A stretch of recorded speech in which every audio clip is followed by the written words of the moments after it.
여러분들 벌써 만난 지 3일이 돼서 또 마지막 시간이 됐습니다.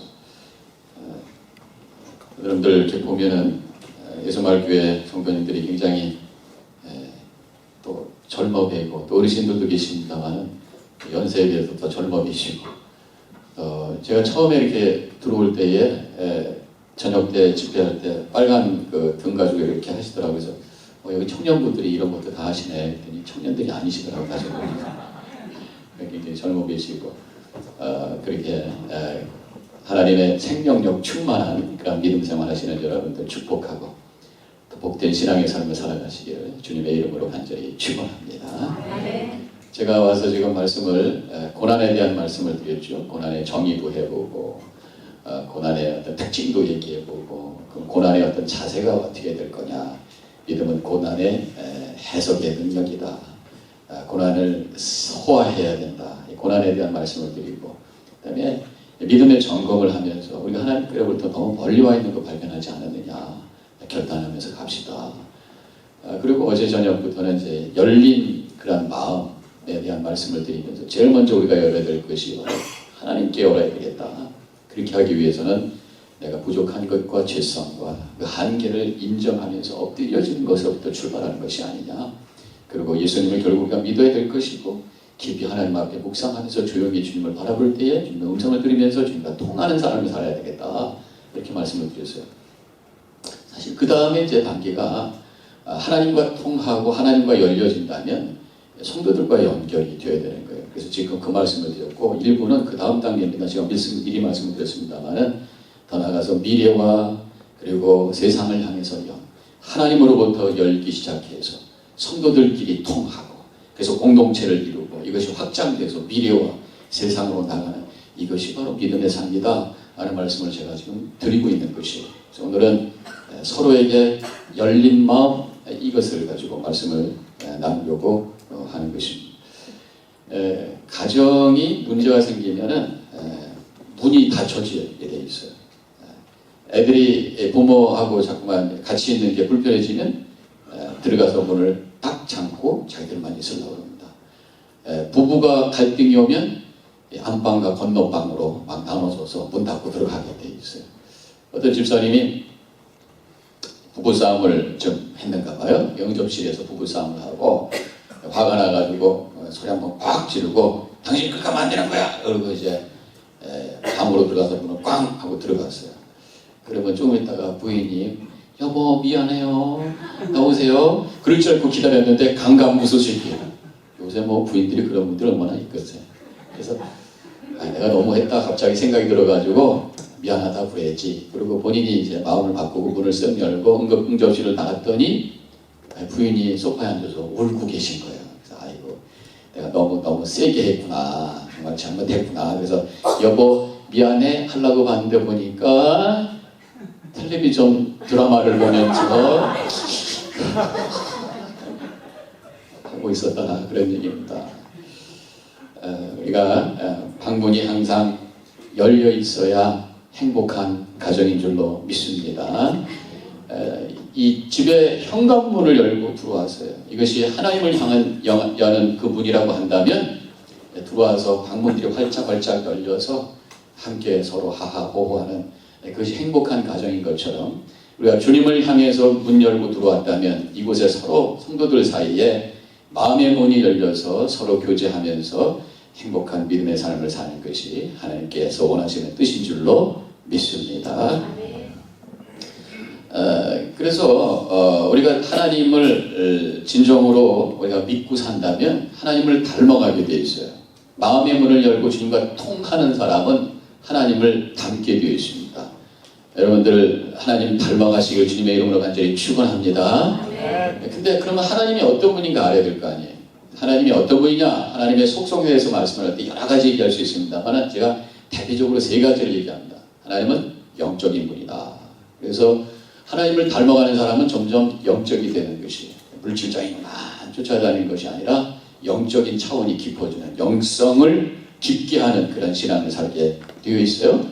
또 한 가지 하나님은 어떤 분이냐, 하나님의 속성은 도덕성을 가르칩니다. 하나님은 의로우신 분이시고 정의로우신 분이시고 거룩하신 분이시고, 그래서 믿음 생활을 깊게 하면 하나님 닮아가는 거예요. 점점 도덕적인 차원이 높아지는 것입니다. 물론 우리는 한계가 있어요. 그래서 예수님 의지하지만 성령의 도우심으로 우리가 점점 성숙해지는 그런 삶을 사는 것이. 또 한 가지, 하나님은 어떤 속성을 가지셨는가? 하나님은 관계성을 가지신 분이에요. 그래서 하나님은 우리가 삼위일체라고 그러죠. 성부, 성자, 성령 세 분의 하나님이 완벽한 하나를 이루신. 그래서 하나님을 설명할 때 우리는 1 더하기 1 더하기 1은 1이다. 그것이 하나님 공식. 우리는 그렇지 않아요. 1 더하기 1 더하기 1은 3이에요. 그러나 하나님 안에서는 성부, 성자, 성령 이 하나님께서 세 위의 하나님, 3 persons, 그 세 분의 하나님께서 완벽한 하나를 이루신 그분이 바로 하나님. 그래서 완벽한 관계를 이루시는 하나님. 그래서 하나님은 사랑이시다. 그래서 하나님을 닮아가는 사람은 관계를 잘하는 사람. 그래서 다른 사람하고 마음을 열고 통하는 그런 삶을 살게 되어 있는 것입니다. 그래서 오늘 예배를 통해서, 이 말씀을 통해서 다시 한번 여러분들의 마음이 성도들과 열려져서 아름다운 신앙의 공동체를 세워가시기를 주님의 이름으로 간절히 축원합니다. 오늘 본문의 말씀으로 들어가면요, 오늘 본문의 말씀에서 우리 신앙생활하는데 중요한 두 개의 요소에 대해서 언급을 하고 있습니다. 첫째는 뭐냐면 은혜라는 단어를 생각할 수 있어요. 제가 우리 믿음 생활하는 데 있어서 가장 중요한 단어를 하나 픽업한다면 은혜라는 단어다, 이렇게 말씀을 첫 시간인가요? 둘째 시간에 제가 드렸잖아요. 오늘 말씀에 보면은 2절에서 주 밖에는 나의 복이 없다 하였나이다, 이렇게 시편 기자가 고백하고 있어요. 하나님 당신만이 나에게 복입니다. 하나님 당신만이 나에게 은혜입니다 라는 믿음의 고백을 하면서 우리가 살아야 되는 것이. 그래서 제가 은혜에 대한 말씀을 드렸죠. 우리가 감사하면서 살아야 된다. 하나님으로부터 멀어진 증상 중에 하나가 감사가 없어지는 것이다. 그러려면 은혜를 깨닫고 살아야 되는데 하나님께서 세 가지의 입체적인 은혜를 주신다. 성부, 성자, 성령, 창조의 은혜, 구원의 은혜, 성령을 통해서 나를 성화로 이끄시는 은혜, 이 은혜를 깨닫고 경험하면서 고백하는 것이 바로 우리의 믿음의 삶이다 그랬잖아요. 바로 그래서 이런 은혜의 차원, 하나님을 바라보면서 하나님의 은혜가 깨달아지고 그것을 감사하고 그것을 나누고 살아가는 것이 바로 믿음의 삶이라는 것입니다. 오늘 본문의 말씀에서 또 한 가지 차원이 나옵니다. 이것은 바로 사랑이에요. 죄송합니다. 3절에 있는 말씀을 같이 함께 읽겠어요. 다 같이 읽습니다. 시작. 땅에 있는 성도들은 존귀한 자들이니 모든 즐거움이 그들에게 있도다. 성도들을 바라보면서 나의 즐거움이 저들에게 있도다. 하나님을 향해서 하나님에게만 복이 있습니다 라고 하면서 하나님의 은혜를 감격하면서 하는 하나의 차원이 있고, 성도들을 바라보면서 하나님 행복합니다, 기쁩니다 하면서 믿음 안의 공동체를 이루면서 살아가는 또 하나의 차원이 있다고 하는 거예요. 그래서 하나님께서 우리를 이렇게 신앙의 공동체로 교회로 만나게 해 주신 줄로 믿습니다. 예수 믿는데 그냥 집에서 성경 보고 요새 텔레비전으로 좋은 설교 얼마나 많이들 하십니까? 좋은 목사님들이. 그러면서 신앙생활 해도 되는 건데 왜 하나님 굳이 주일날 바쁜데 이렇게 11시에 모이게 하셔서 여기서 같이 예배드리게 하시고 만나게 하셨느냐? 성도들을 통해서 우리에게 기쁨 주시기 위해서 만나게 하신 줄로 믿으시기 바랍니다. 그래서 성도들 바라보면서 저들이 나에게 기쁘며 저들이 나에게 즐거움입니다. 이것이 교회 안에서 이루어져야 돼요. 그것이 하나님의 뜻인 거예요. 그러면 하나님께서 왜 신앙의 공동체를 허락해 주셨는가? 하나님이 만드신 공동체는 두 개입니다. 최초의 공동체는 가정, 그죠? 에덴 동산에서 만들어주신 가정. 그 다음에 예수님을 통해서 우리에게 교회. 두 개의 공동체를 하나님께서 친히 만들어주신 그 이유는 뭐냐? 바로 하나님의 은혜와 사랑을 우리에게 흘려 보내기 위해서요. 특별히 이 교회 공동체를 주신 이유는요, 신앙의 공동체는 영적인 환경이에요. 내가 믿음 생활을 잘 하려면은 교회에서 잘 뿌리를 내려야 돼요. 요한 1서 4장에 보면은 우리가 사랑할 때 하나님을 안다, 그런 말씀이 나와요. 하나님을 사랑할 때에, 우리가 사랑할 때에 하나님을 안다. 서로 믿음 안에 사랑의 공동체를 이룰 때에 하나님을 안다. 함께 공동체를 이루면서 신앙생활할 때 하나님께 더 가까이 가게 된다. 반대로 사랑 있게 해주고 아니면 사랑의 관계가 없이 공동체 없이 신앙생활하게 되면 이 사탄의 역사에 의해서 우리가 넘어지게 된다. 그런 얘기예요. 그래서 제가 이 교회에서 이렇게 보면은 어떤 분은 이제 새로운 교인들이 이렇게 오시면서 다른 교회에서 상처를 받고 오신 분들이 가끔 있어요. 그럼 오셔가지고 그렇게 말씀해요. 목사님, 제가 이 교회 신앙생활을 하는데 인발부는 안 하겠습니다. 그러니까 다른 데 뭐 오라가라 하지 마십시오. 저는 예배만 보고 갑니다. 그럼 어떻게 해요? 할 수 없이 가만히 있어야죠. 그러면 그분이 예배를 보시다가 나중에 보면은 어디로 가는지 몰라. 또 다른 데로 가시는 거예요. 그러니까 이게 교회 안에 내가 들어가서 그 공동체 속에서 하나님의 은혜를 나누면서 이 사랑의 교제 속에 있을 때 더 하나님의 은혜를 깊이 깨닫고 하나님을 알아가는 건데, 혼자서 뒤에서만 예배 그냥 구경하다가는 믿음이 깊어지지 않는 거예요. 하나님께서 믿음의 거룩한 환경을 우리에게 주시기 위해서 공동체를 주셨고, 공동체를 통해서 우리의 믿음을 더 깊게 하시기 원하시는 줄로 믿으시기를 바랍니다. 그래서 마음을 열고 더 깊게 들어가셔야 돼요. 특별히 교회 안에 소그룹, 여기는 마을이잖아요. 그 마을 안에 잘 들어가셔서 서로 마음을 열고 교제하면서 신앙생활을 하는 거예요. 그래서 이 소그룹 미니스트리가 굉장히 중요한 건 뭐냐? 우리가 그냥 듣기만 하는 것 같지만 신앙생활 이렇게 성장하지 않습니다. 예수님도 12명 데리고 제자 훈련했던 것처럼 소그룹을 통해서 나의 삶의 믿음의 이야기가 나누어져요. 스토리가 나누어지고 그것이 쉬어되는 그곳에서 믿음이 깊어지는 것입니다. 나를 이렇게 감싸면 안 돼요. 오픈하셔서 대화할 때에 그것이 우리를 새롭게 하고, 그 사람을 통해서 내가 은혜 받고 나의 이야기를 통해서 그 사람 은혜 받으면서 함께 믿음이 깊어지게 되어 있다는 것입니다. 더 나아가서 하나님이 우리를 신앙의 공동체를 만들어 주신 것은 함께 동역함으로써 시너지 효과를 만들어 주시기 위해서 그런 거예요. 하나님께서 우리에게 주신 사역들이 있습니다. 그래서 함께 어우러져서 사역을 할 때에 힘이 생기게 돼요. 효율적으로 하게 되어 있습니다. 혼자 나가서 봉사하는 것보다 같이 하면 더 힘이 생겨요.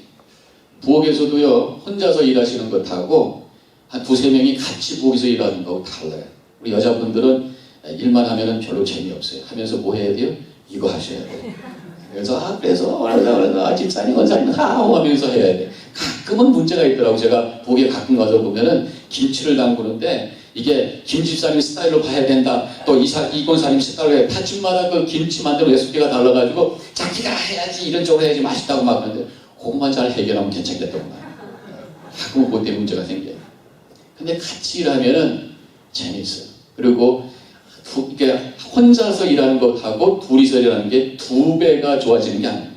3배, 4배가 좋아지게 돼 있어요. 하나님께서 그래서 우리를 만나게 하셨고, 함께 동역하게 하셨고, 복음 증거하는 것, 이 세상을 향해서 사역하는 것, 하나님의 교회, 하나님 나라를 세우는 것, 함께 일함으로 말미암아 하나님의 더 큰 역사를 일어나게 하시게 우리를 불러 모아 주신 줄로 믿습니다.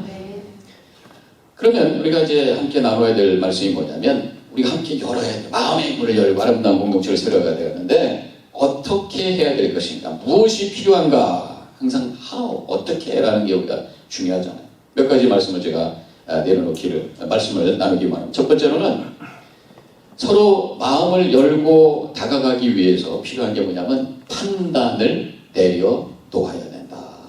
가로막는 것을 지워야 된다. 그 얘기는 뭐냐면, 내 기준으로 그 사람 판단하지 말고 그 사람이 갖고 있는 그 가능성을 그대로 인정해 줘야 그런 거죠. 마태복음 7장 1절 4절 읽지는 않겠습니다. 잘 알고 있는 얘기예요. 요약을 하면은 비판하지 말라는 거예요. 그 비판으로 내가 비판을 받을 것이고, 눈 속에 있는 들보가 있다면 어떻게 다른 사람의 눈에 티 눈을 빼라고 할 것이냐? 내 눈 속에 있는 들보부터 빼라. 물론 그 말씀은 네가 잘못했으니까 네 잘못부터 시인해라, 그런 말씀일 수도 있고, 네 속에 들보가 있는 주제에 어떻게 다른 사람을 평가할 수 있느냐. 우리가 다른 사람을 판단할 수 있는 능력이 사실은 없다, 그런 얘기입니다. 사람들은 가만히 보면 참 이상해요. 제일 가까이 있는 사람이 누구예요? 내 자신이잖아요. 그렇죠? 내 자신이 내 속에 있기 때문에 제일 가까운데, 나를 보고 반성하기보다는 다른 사람을 바라보면서 이러쿵저러쿵 좀 잘해요. 그래서 저는 이것이 영적으로 원시가 된 게 아닐까. 원시라는 게 뭡니까? 50이 넘기 시작하면서 저도 막 안경을 잠깐 올리기 시작하는데 가까이 있는 게 잘 안 보여요. 가까이 있는 게 안 보여요. 그래서 독백일 보기 시작합니다. 원시입니다. 그건 뭡니까? 연세가 들어간다는 증거예요. 신앙생활 하는데 자꾸만 다른 사람 거는 잘 보이는데 내 거에 대해서는 별로 신경 안 써. 다른 사람 잘못한 거에 대해서는 저러면 안 된다고 생각하면서 내가 좀 잘못하면 그럴 수도 있지 이렇게 생각하기 시작하면 그것은 영적으로 원치가 된 거예요. 내 거는 못 보고 다른 사람 거. 그럼 영적으로 자꾸만 노쇠해져 가는 거예요. 힘이 없어지는 문제가 생깁니다. 주님 앞에 바로 서셔서 내 자신을 먼저 보시고 내 자신을 주님 앞에 먼저 고백하시길 주님의 이름으로 간절히 축원합니다. 그것이 신앙적으로 젊은 증거요, 신앙적으로 생명이 있는 증거예요. 저도 보면은요, 어렸을 때는 기도 열심히 있으면서 엄마 앞에, 어머니 앞에, 아버지 앞에 내가 바르게 살아야 되겠다. 이것도 많이 썼던 것 같아요. 나이 들면서 일기도 안 써. 자기를 반성하려고 하면 점점 마음이 없어져. 이 영적으로 원치가 돼가는 거예요. 그래서 우리 믿는 사람은 하나님의 눈으로 다른 사람을 봐야 돼요. 내 눈으로 자꾸만 보는 판단하려고 그래요. 그러나 하나님의 눈으로 보면은 하나님은 우리를 창조해 주셨기 때문에 모든 사람들의 가능성을 인정해 주시는 하나님. 그래서 우리 믿는 사람들은 일단 인정하자라는 마음을 가지고 다른 사람 봐야 돼요. 그렇게 되면요, 단점도 뒤집어서 다른 것이 보이기 시작합니다. 예를 들어서 저 사람 왜 이렇게 소심해? 이건 내가 판단하는 거예요. 근데 일단 인정하자라고 보면 소심한 사람이 변해서 세심한 사람이 됩니다. 그럼 세심한 사람은 교회에서도 보면은 아주 그런 세심한 일 잘합니다. 재정부 시키면 잘 꼼꼼하게 잘해요. 또 어떤 분은 보면 덜렁덜렁하면서 막 실수하고 있어요. 왜 이렇게 덜렁덜렁해? 이거를 일단 인정하자. 그러고 보면은 그 사람 상당히 낙천적이다. 기분 잘 맞추고 이런 분들 속장 또 마을지기 시키면 잘하는 사람 잘해요. 또 어떤 사람은 보면 저 사람은 왜 이렇게 고집이 세? 라는 마음이 들 때 일단 인정하자라고 생각하면 저 사람은 아주 맡기면 확실히 감당하는 책임감 있는 사람으로 바뀌기 시작합니다. 똑같은 사람이 다른 각도로 보이기 시작합니다. 또 어떤 사람 보면 굉장히 비판적이고 부정적인 사람이 있습니다. 일단 인정하자. 그리고 그 사람을 보면은 논리적이고 이성적이면서 아주 체계적인 일을 감당할 수 있는 사람으로 보이기 시작을 하죠. 우리 다른 사람 인정하기 위해서는 이렇게 판단을 내려놓고 그 다음에 어떤 마음을 가져야 되냐면요, 그 사람의 처지를 이해하려고 하는 마음을 가지셔야 됩니다. 그 사람을 불쌍히 여길 수 있는 마음을 가지셔야 돼요. 영어로 그걸 뭐라고 그러죠? compassion이라고. compassion. 패션이라는 단어가 열정도 있지만 고통이라는 말씀을 제가 드렸어요. 그래서 패시브하다. 그래서 그 수동적이라는 말씀을 드렸습니다만은 패션이라고 하는 고통의 앞에다가 come, C-O-M, together, 같이. 그래서 compassion이라는 단어는 같이 아파한다. 그 말씀, 같이 고통을 느낀다. 함께 고통을 나누는 그 마음이 바로 compassion. 하나님께서 우리를 불쌍히 여겨주셨으니까 십자가를 보내주시고 우리를 구원하셨지, 그냥 하나님의 공의와 판단만 가지고 우리는 다 끝난 사람. 하나님의 그 마음 속에는 긍휼의 마음이에요.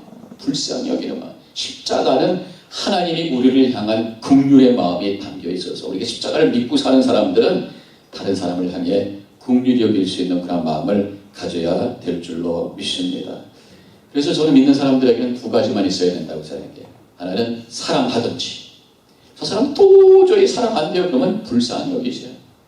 우리 마음에는, 우리 믿는 사람들의 생각에는 미움이라고는 없는 거예요.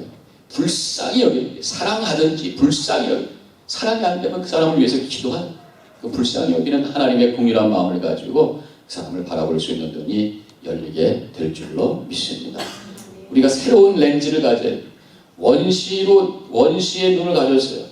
나는 못 보고 다른 사람만 정죄하는 그 눈을 내려놓고 하나님이 주시는 새로운 렌즈를 바라봐요. 그게 바로 긍휼의 눈이에요. 제가 어떤 동영상을 보니까 어떤 젊은 사람이 아침에 출근을 합니다. 출근하는데 차를 패킹을 하는데 뒤에 꼬맹이가 자전거 타고 가다가 부딪힐 뻔했어요. 깜짝 놀라가지고 화가 나요. 저기 차 나오는데 저렇게 와서.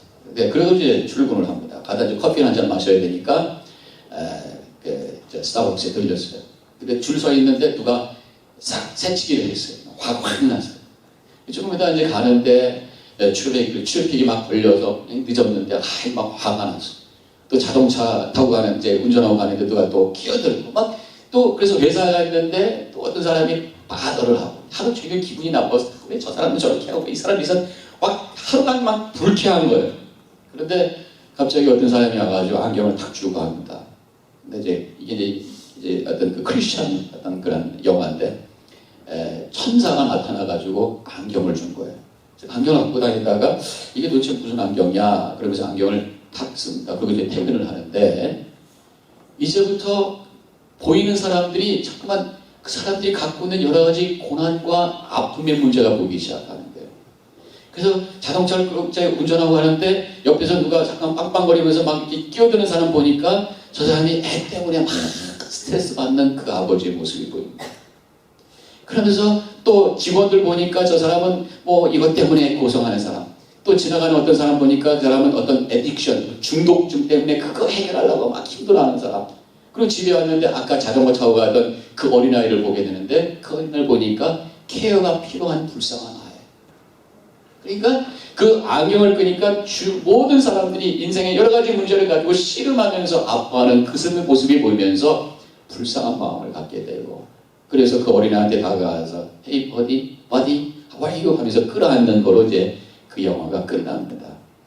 그래서 우리 믿는 사람들은요, 하나님의 눈을 가지고 바라보면서 긍휼한 마음으로 다른 사람들을 축복할 수 있는 그러한 삶을 살아가시기를 주님의 이름으로 간절히 축원합니다. 사랑하든지 아니면 불쌍히 알고 본 모든 사람들이 다 문제 갖고 씨름하고 있는 그러한 우리의 모습을 생각하면서 마음을 열고 다가가야 될 줄로 믿습니다. 근데 우리가 서로 이렇게 함께 신앙생활하고 또 교제할 때에 서로 마음을 열지 못하게 하는, 힘들게 하는 그러한 것들이 우리 속에 있어요. 그게 뭐냐면요, 첫 번째로 조정이라는 게 있습니다. 죄송한데 이게 누가 나를 부르나? 죄송해요. 조정이라는 게 뭐냐면 컨트롤하는 거예요. 내 뜻대로 돼야 된다. 많은 사람들이 그렇지 않아요. 자기 중심적으로 살다 보니까 애도 내 뜻대로 해야 된다고 그러고, 그래서 우리 부모님 중에서 애를 잡는다고 그러죠. 잡아. 내가 원하는 대로 하. 그러다 보면 애들이 스트레스 받아서 힘들어하는 때가 있습니다만은, 그래 많은 사람들의 마음속에는 내가 중심이 되고 내 뜻대로 돼야 된다고. 그걸 뭐라고 그럽니까? 교만이라고 그래요.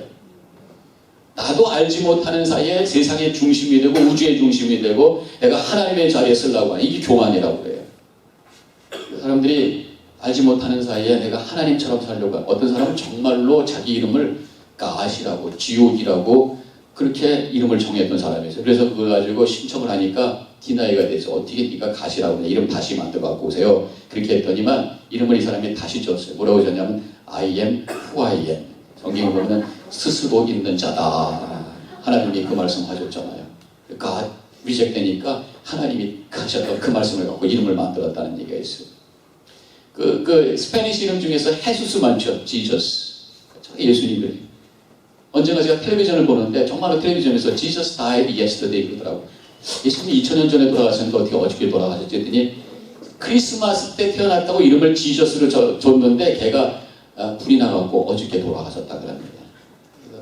사람들이 알지 못하는 사이에 예수님처럼 살려고 하는, 또 하나님처럼 자기가 되려고 하는 그런 마음이 있는 것이 아닌가, 그런 생각을 해보게 됩니다. 우리가 알지 못하는 사이에 자꾸만 내가 조정하려고 하는 그런 마음을 갖고 있어요. 그래서 교회에서도 회의할 때 보면은 당신의 뜻대로 해야 돼. 안 그러면 막 화가 나. 그래서 어떤 분이 당신의 뜻대로 안 됐다고 막 욱 하면서 화내고 확 나가는 경우들이 있어요. 우리 교회에서도 그런 분이 있어가지고 얼마나 서로 시험받고 그랬는지 몰라요.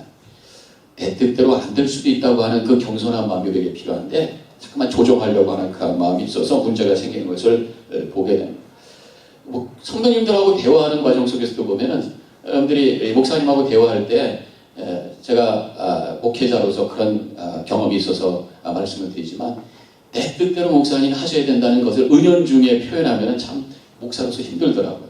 예를 들어서 뭐 큰 건 아니더라도 간단한 그런 대화 속에서도 누군가가 신방 대상이 있잖아요. 그럼 목사님 이분이 지금 어렵대요. 어떡하죠? 그러면 되는데 목사님 이분 가서 신방하셔야 되지 않습니까? 그럼 내가 목사님 신방시키는 경우가 되는 거죠.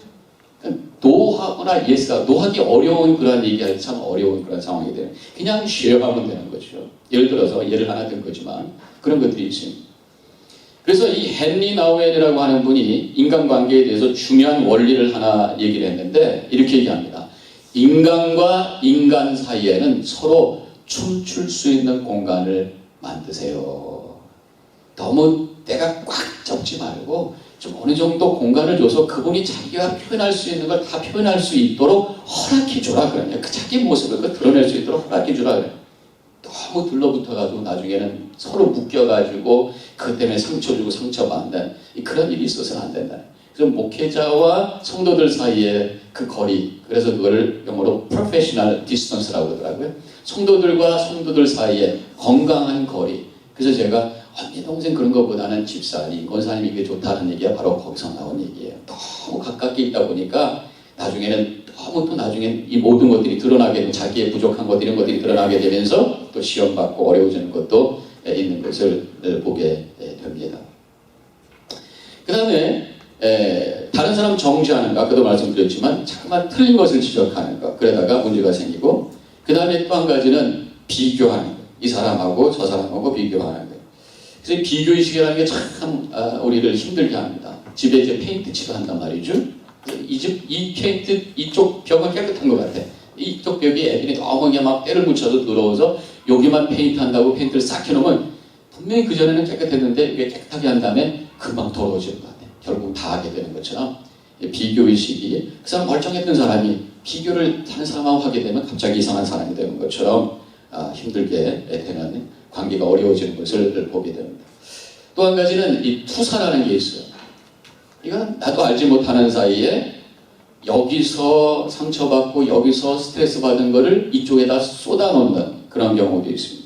어렸을 때 어머니에게 상처받았던 것을 결혼해가지고 아내가 어머니 비슷한 행동을 했을 때 막 이것이 증폭이 돼서 거기다 막 쏟아놓는 별것도 아닌데 막 확 하고 화내는 경우들이 그런 경우예요. 남편이 내가 이 말한 거에 왜 이렇게 예민하게 반응했지? 알고 보면 나중에 찾아보면 어렸을 때 어머니와 관계 속에서 그런 일도 있을 수도 있어요.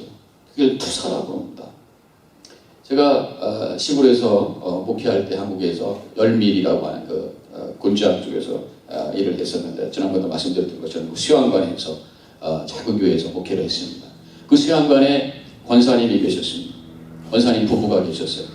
제가 이제 총각으로 처음에 전도사로 나간 거예요. 한 30명 되는 조그만 교회 전도사로 나갔었는데 총각으로 있다 보니까 참 불편해요. 교인들이 굉장히 부담도 갖는 것 같고 우리 집에 와서 식사하세요. 전도사님 어떻게 식사하시죠? 막 걱정하니까 이러면 안 되겠다 싶어가지고 그 수양관에 있는 권사님에게 아예 밥을 해주세요. 내가 돈 얼마 드릴 테니까. 그리고 그 집에 가서 밥을 이제 이렇게 먹게 되었어요. 아무래도 밥을 먹다 보니까 어떻게 됩니까? 서로 얘기를 많이 하게 되잖아요. 목회 얘기도 하고 제 개인적인 얘기도 하고 아주 친하게 지냈단 말이죠. 안 되겠어요. 이렇게 혼자 있는 게. 그러다가 이미 지금 아내인 그 여자친구가 있었어요. 그래서 빨리 결혼을 해야 되겠다 해서 6개월 만에 결혼을 했어요. 그 권사님 댁에서 밥을 얻어먹은 지 6개월 만에 결혼을 했어요. 전 결혼했으니까 지금 뭐 계속 못 마시잖아요. 그러니까 뭐 권사님네 집에 찾아갈 상황이 아닙니다 지금. 그래가지고 권사님하고 관계가 조금 소원해지기 시작한 거예요. 그러니까 권사님은 조금 기분 나쁘기 시작한 거예요. 전도사님이 나하고 친하게 지냈는데 갑자기 한 여자가 들어오더니 집에도 찾아오지 않아? 그리고 얘기도 별로 안 해? 그러면서 일종의 삼각관계가 생긴 거죠. 권사님은 나를 아들처럼 생각했고 권사님 말 내가 잘 듣고 그랬으니까 일종의 조정을 하려고 그러는 것 같아요. 근데 저는 어떤 마음이 들기 시작하냐면 그렇지 않아도 그동안 어머니한테 잔소리 들었는데 또 이 권사님한테 잔소리 듣기 시작하는 거예요. 그 어머니한테 그 잔소리 들으면서 받았던 스트레스가 권사님이 하는 한마디 한마디에 이게 반응이 점점 격해지기 시작하고 투사가 되면서 그 권사님하고 싸웠어요. 그리고 그 권사님은 지난번에 제가 말씀드렸지만 둘이서 어디 나갔다 오면 시장 갔다 왔는데도 전도사님 이천에 가서 목욕하고 왔죠? 내 육감이 딱 맞아 그러면서 맨날 힘들게 하는 거야. 그분은 나를 컨트롤하려고 그러고 나는 투사가 생기고 그러니까 이것이 갈등이 되면서 한번 꽝 하고 뒤져서 막 쓰러져요. 저도 20대 중반 혈기 있는 젊은이잖아요. 나중에 얼마나 그것이 후회가 되든지. 그래서 그때 처음으로 그 교회 역사상 부흥회가 있었는데 그 권사님도 열심히 사모하면서 은혜 받았고 저도 은혜 받았고 은혜 받자마자 그분하고 똑같은 마음이 들었던 것 같아요. 우리 관계 빨리 풀어야 되겠다. 그리고 권사님한테 가서 권사님 내가 잘못했어요. 전도사님 내가 잘못했어요. 서로 부둥켜 안고 울면서 화해하고 그 다음에 제가 거기서 나왔어요.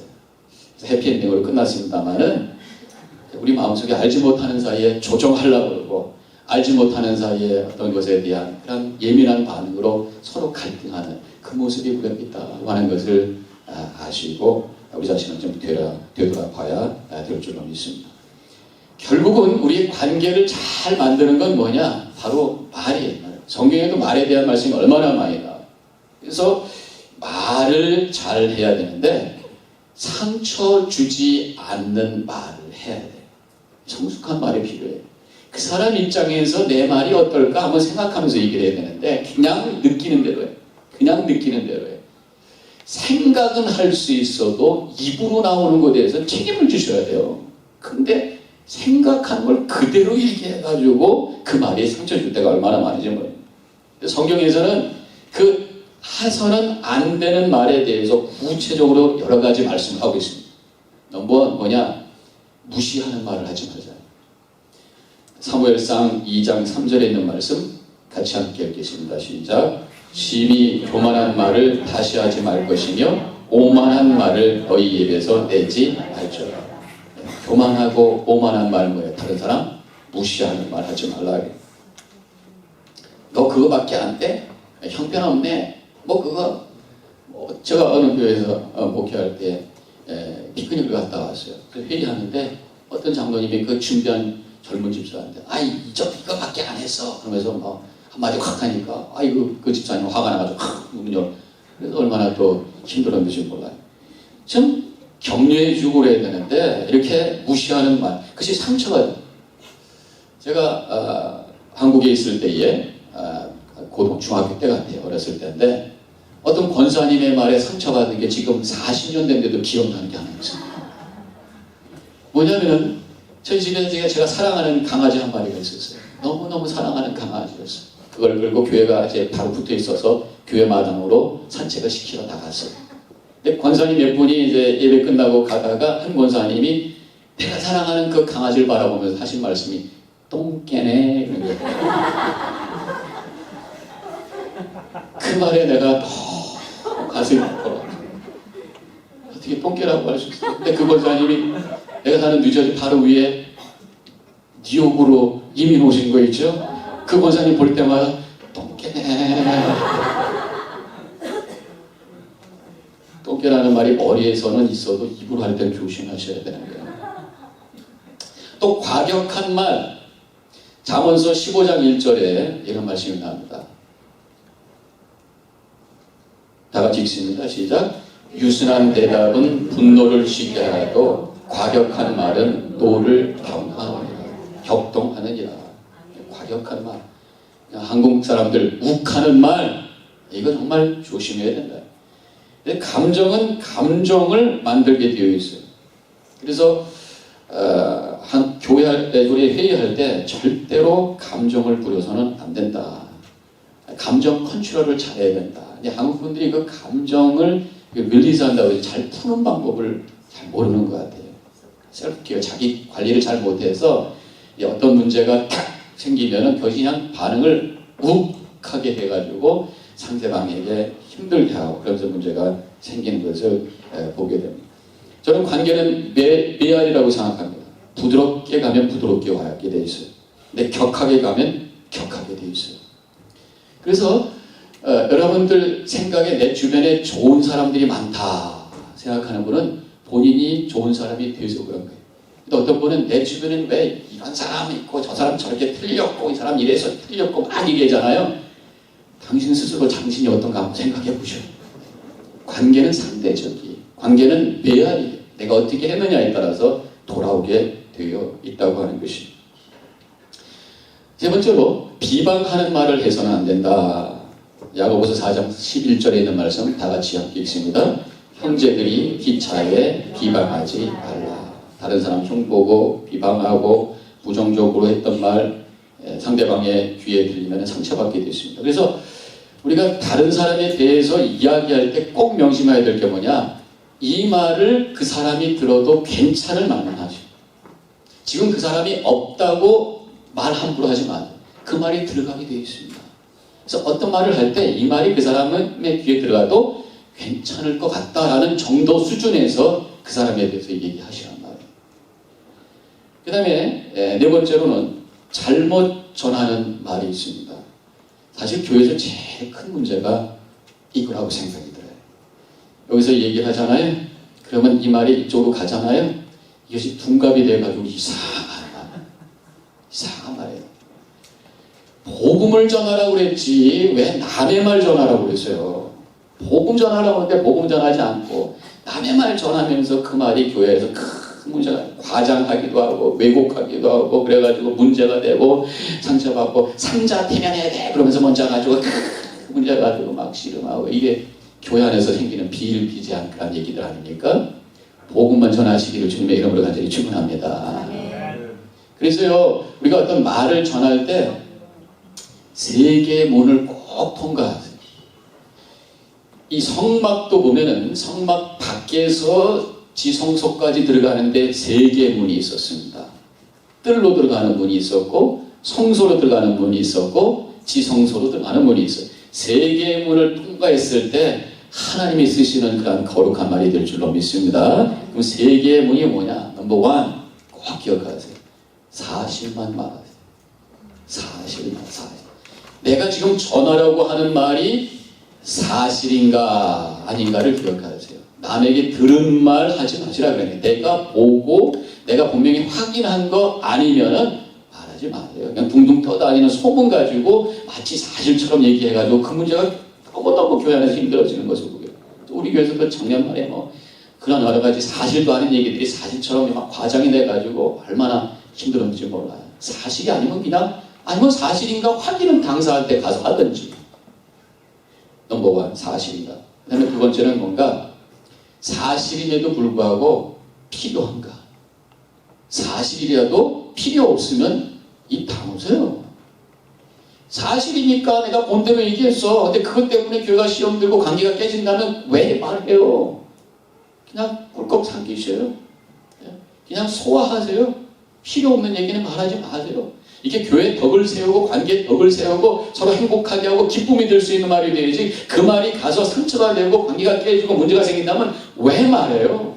필요 없는 말 하지 마세요. 사실인가 보고 두 번째로는 필요한가. 세 번째로는 아무리 필요한 말인데도 내가 덕스럽게 말할 수 있느냐. 사실이 필요한 말에 가서 분명히 내가 충고해줘야 되는데 화가 잔뜩 나 있어가지고 얘기하면 그 말이 거칠게 나와가지고 절대로 덕을 세우지 못합니다. 나중에 말하세요. 나중에 말아요. 지금 화가 나 있는 상태에서 바로 표현하지 못할 것 같으면 자신 없으면 말하지 마시라 그래요. 그래서 이 세 개의 문을 통과한 다음에 말하면은 하나님이 쓰시는 거룩한 말이 되는데 하나도 통과가 되지 않은 상태에서 그 말을 하기 때문에 여러 가지 어려움에 문제가 생기는 것을 보게 됩니다. 말을 통해서 하나님 영광 돌리시는 우리 성도님들 되시기를 주님의 이름으로 간절히 축원합니다. 그래서 우리는 말은 이런 잘못된 말이 아니라 살리는 말을 해야 돼요. 벌써 많이 전도가 나가네 저기는. 살리는 말을 하셔야 됩니다. 살리는 말은 어떤 거냐? 거기 딴 거 다 하지 마세요. 그냥 제가 거기 또 필요가 없고 그냥 제가 다른 거로 이거 잘못됐습니다. 독이 되는 말보다는 덕이 되는 말을 하셔야 됩니다. 말이 독이 될 때가 있습니다. 파괴할 때가 있어요. 근데 덕이 되셔야 돼요. 제가 인터넷에서 한번 서치를 해봤습니다. 독이 되는 말, 그 다음에 덕이 되는 말, 독이 되는 말과 덕이 되는 말 했더니 어떤 그 사이트에서 한 남편과 아내의 그 대화 속에서 독이 되는 말과 덕이 되는 말을 한 리스트가 40개가 쭉 나오는 게 있어요. 그 중에 제가 한 대표적인 거 3가지만 골라서 여러분들께 지금 나누길 원하는데, 남편이 아내에게 얘기할 때 독이 되는 말이 있어요. 그러니까 이런 말을 하면 안 된다 그런 말씀이죠. 세 번째로 이게 제 1위, 2위, 3위가 있으면 3위부터 말씀을 드리면 남편이 아내한테 반찬이 이게 뭐야? 그러면 이게 상처 주는 말이라는 거죠. 두 번째로는 뭐냐면 당신이 뭐 한다고 그래? 모르면 가만히나 있지. 이렇게 하면 또 상처가 된다고 그래. 제일 아내들이 힘든 말이 뭐냐면 아내를 지그지 바라보다가 내가 그때 눈이 삐었지. 이런 말이죠. 그 다음에 아내에게 그러면 덕스러운 말이 뭐냐? 아내에게 덕이 되는 말이 뭐냐? 3등으로 나온 것은 아내를 바라보면서 여보 갈수록 이뻐지네. 그런 말이죠. 그 다음에 두 번째로는 손을 딱 잡고 여보 요즘 많이 힘들지? 그러면 좋아. 제일 좋아하는 말이 뭐냐면 여보 사랑해. 그것도 너무 자주 하면 너무 허프니까 안 돼. 진지하게 눈을 바라보면서 여보 사랑해. 근데 한국 분들이 그걸 못 해가지고 그만하려고 하면 입이 간질해가지고 못 하겠대. 자꾸만 하셔요. 자꾸만 하셔요. 이번에는 반대로 아내가 남편에게 하는 말 중에서 독이 되는 말이 있어요. 앞에 있는 거 제가 그대로 읽을 테니까 여러분들도 오해하지 마세요. 앞에 여기 있는 대로 내가 그대로 읽을 테니까. 세 번째는 남편한테 내가 당신이 나에게 해준 게 뭐가 있다고 그래, 뭐가 있다고 그래, 막 이렇게 따지는 거고 남편이 너무너무 힘들대. 두 번째로는 이것도 아까 비슷한 말인데 남편을 쓱 보면서 그때 내가 그 사람하고 시집 갔어야 되는데 이러면서 그 다음에 제일 남편들이 힘들어하는 말이 뭐냐면 이런 말이래요. 머리카락 없는 사람이 정력이나 좋지 뭐 이런 아주 자존감 이렇게. 그 다음에 남편에게 그러면 덕이 되는 말이 뭐냐? 남편한테 힘들어하는 남편한테 여보 당신 곁에 우리들 있잖아 힘내 그러면 가슴이 킥 들어가지고 알았어. 두 번째로는 여보 고마워요 하면서 남편한테 감사를 표현하는 거. 제일 좋아하는 거 특별히 이거 믿는 사람들이겠지만 여보 하나님 당신의 다음에 당신이에요 그러면 그래 그래서 세워주는 거예요. 다른 사람들을 무시하고 힘들게 하는 독이 들어가는 말이 아니라 상대방의 가치를 올려주는 세워주는 생명을 주는 덕을 끼치는 말을 하시기를 주님의 이름으로 간절히 축원합니다. 마지막으로 제가 여러분들과 나누길 원하는 것은 물론 말도 중요하지만 제일 중요한 건 뭐냐? 상처받지 않는 마음을 가지시길 바랍니다. 누가 뭐라 그래도 끄떡 안 하면 될 거 아니에요. 물론 우리가 상처 주지 않는 말을 하는 것도 중요하지만 때로는 상처 주는 말을 하는 사람들이 있단 말이죠. 그럼에도 불구하고 상처받지 않는 마음을 가지고 산다면 힘들지 않게 마음 열고 우리가 열려있는 교제 속에 살 수가 있는 것이요. 그러면 어떻게 하는 것이 상처받지 않는 그러한 마음을 가지고 사는 것이냐? 넘버 원, 감사하는 마음이 있어요. 제가 그것도 처음에 말씀을 드렸을 거예요. 여유가 있는 사람 보면은요, 내가 뭔가 마음이 풍성하면은 여유가 있습니다. 그리고 웬만한 말에 대해서 별로 반응 심각하지 않아요. 똑같은 말을 해도요, 이 사람은 거기에 팍 하고 반응하는 사람이 있고 어떤 사람은 그냥 눈만 뻑뻑뻑 하고 있는 사람이 있어요. 똑같은 말에 대한 반응이 달라요. 왜? 그 속에 채워져 있는 게 달라요. 그 속에 감사가 있고 여유가 있는 사람은 쿠션이 있어요. 그래서 지금 나쁜 말이 쏙 들어가도 그냥 쑥 들어가, 누가 바늘로 콕 찔러면 쑥 들어가니까 나도 쏙 나오는 거예요. 근데 딱딱한 사람은 싹 찔면 푹 하고 거기에 상처가 생기는 거예요. 하나님의 은혜에 감사하는 마음이 있으면 웬만한 말 가지고 별로 반응하지 않아요. 그래? 괜찮아. 나 뭐 그래도 이렇게 행복하고 기쁘고 하나님의 은혜 가운데 사는데 그러면서 여유 있게 살게 된다는 거예요. 두 번째로는 지혜로운 생각을 가지셔야 상처받지 않습니다. 누가 좀 불편한 말을 해도 지혜로운 사람은 말보다 의도를 파악할 수 있는 사람, 표현보다 그 마음을 헤아릴 수 있는 사람이 바로 지혜로운 사람인 줄로 믿습니다. 그러면 괜찮아요. 그 사람이 이렇게 표현해서 저 사람 표현이 저런 거지 마음은 괜찮아요. 우리 교회 어떤 분도 믿음 생활은 잘 하시고 그런데 표현이 좀 거친 분이 있어요. 근데 그분의 사연을 알면 이해가 돼. 그분은 아버지한테 어뷰즈 받았어요. 아버지가 굉장히 어렸을 때 많이 두들겨 팼던 사람이에요. 그래가지고 그 속에 거친 게 있어가지고 잠깐 말이 거치게 나와요. 가만히 보면 믿음도 있고 마음이 퓨어해. 근데 입에서 잠깐 거친 게 나와. 안타까운 마음이 있어요. 그 사람이 뭐라고 해도 저는 상처받지 않습니다. 어떤 분은 그분의 말에 굉장히 힘들어한다고 그러는데 그분의 사연을 알고 그분의 마음을 알면 괜찮은 거예요. 그게 지혜라고요.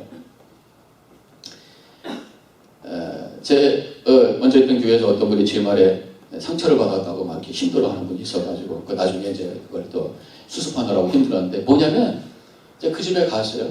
근데 거기 이제 손녀가 있었는데, 손녀 100일이었나? 근데 그 해에 애들이 많이 태어난 거예요. 여기에도 젊은 분들이 많아서 애들이 많이 태어납니다만, 그래서 제가 아들인지 딸인지 막 헛갈린 거예요. 그래가지고 걔를 딸인데 뭘 잘생겼다 그런 거란 말이죠. 그랬더니 목사님이 우리 손녀도 알지 못하고 아들인지 딸인지 알지도 못하고 그랬다고 막 그게 막 화가 나셔가지고 교회도 안 나오는. 그냥 그때 이해해주면 되잖아요. 교회에 젊은 사람들이 많아가지고 목사님이 헷갈리는가 보다 좀 그렇게 하고 이해하면 되는데, 그냥 목사님이 알지도 못하고 그랬다, 관심이 없다, 막 증폭이 돼. 지혜 있는 사람은 말 표현보다도 그 사람의 처지를 이해하고 그 뜻을 아는 그 지혜. 여러분들 그 지혜를 소유하시기를 주님의 이름으로 간절히 축원합니다. 제일 중요한 건 뭐냐? 십자가를 붙들고 신앙생활하는 사람. 십자가에 나도 예수님과 함께 달리는 사람. 예수님과 함께, 그리스도와 함께 내가 십자가에 죽고 예수님과 함께 다시 살아 주님의 뜻 안에 살려고 하는 믿음의 삶을 살 때에 웬만한 문제가 별로 나에게 바로가 되지 않아요. 우리 십자가 붙들고 사는 사람은 내 속에 자긍심이 있습니다. 자존감이 있습니다. 하나님께서 나를 살려주시고 내가 하나님의 자녀, 나도 십자가를 함께 해주니까 죽었다라는 마음속에서 우리가 살게 되는, 갈라디아서 2장 20절에 있는 말씀, 이런 말씀이 나오죠. 그리스도와 함께 십자가에 못 박혔냐니? 그런즉 이제는 내가 산 것이 아니요 오직 내 안에 예수께서 사신 것이라. 이 찬송, 이 구절 가지고 찬양도 많이 합니다. 이 가지고 우리가 말씀도 많이 들었습니다. 이 가지고 묵상도 합니다. 그러면 이것이 우리의 마음속에 뭔가 능력이 되어야 되잖아요. 내가 그리스도와 함께 내가 죽었습니다. 그러면 누가 뭐라고 해도 별로 그것에 대해서 우리가 반응할 필요가 없는 것이죠. 한국의 그 한동대학이라는 그 대학이 있는데 거기에 초대 총장님으로 사역을 하시던 김영길 총장님이 계시다고 하는데, 그분의 사모님이 이제 간증을 하는 제가 테이프를 몇 년 전에 들었던 적이 있습니다. 그때 그분이 그렇게 말씀하시더라고요. 학교에 이제 문제가 생겨서 여러 가지 비방과 말도 안 되는 그런 소문을 그냥 막 퍼뜨리고, 그래서 그 총장님 너무나도 억울한 상황으로 몰아간 거예요. 거의 노동력 취급한 거죠. 그러면 부인의 입장에서는 걱정이 되는 겁니다. 이 양반이 지금 이런 소리 듣고 어떨까, 좌절감이 올 텐데 우울증 와가지고 다른 이상한 생각하면 안 될까 걱정이 돼서 남편의 눈치만 이렇게 살피는데, 남편 김영길 총장님 좋은 분이신데 아주 열심히 믿음 생활하시는 분인데 식사도 잘하시고 잠도 잘 주무시고 얼굴도 통통하고 별 문제가 없더라는 거예요. 그래서 여보 괜찮아? 이런 소문이 있고 다른 사람 비방하고 그러는데 괜찮아? 그때 그 김영길 총장님 그랬다고 해요. 예수님과 함께 죽었는데 죽은 사람 군소리 하는 거 봐수? 괜찮아. 그러면서 그 모든 모함과 그 비방을 그대로 받으시면서 꿋꿋이 그것을 이겨내셔서, 그래서 그 학교를 다시 회복시키시는 그러니까 믿음의 승리자의 삶을 살았다는 그런 감정을 내가 들은 적이 있습니다. 십자가 붙들고 주님과 함께 십자가에 죽은 자는 누가 뭐래도 흔들림이 없이 승리하게 되는 줄로 믿으시길 바랍니다. 결국 믿음은 모든 상처를 이길 수 있는 능력이라는 것이죠. 그래서 우리의 믿음이 하나님의 은혜 가운데 감격하시고 서로를 향해 마음을 여시면서 하나님께서 우리 예수마을교회를 이곳에 세워주시고 여러분들을 불러주신 것은 서로서로에게 은혜의 통로가 되고 함께 기쁨과 은혜를 나누기 위해서 불러주신 줄로 믿습니다. 마음을 활짝 여시고 서로에게 축복하시고 서로에게 은혜가 되시고, 그래서 아름다운 신앙의 공동체를 세우셔서 이 재단을 통해 하나님께 큰 쓰임 받고 여러분들도 이 재단을 통해서 믿음 성장하여서 하나님께 영광 돌리는 복된 믿음의 삶을 살아가시기를 주님의 이름으로 간절히 축원합니다. 기도하십시다. 하나님 감사합니다. 주님께서 세우신 이 예수마을 교회, 주님께서 저희들 불러 모아주시고 함께 사랑하라, 함께 은혜 통로가 되라고 만나게 해주신 줄로 믿습니다. 성도들을 바라보며 주님, 저들은 나의 즐거움입니다, 기쁨입니다 고백할 수 있는 만남이 이 속에서 있게 해주시고, 그 사랑의 교제와 공동체를 통해서 우리 믿음이 더욱 성장해지고 하나님께 영광 돌리는 아름다운 이 교회, 믿음의 공동체가 되게 하여 주시옵소서. 모든 것 주 앞에 맡기며 예수님의 이름으로 간절히 기도하옵나이다.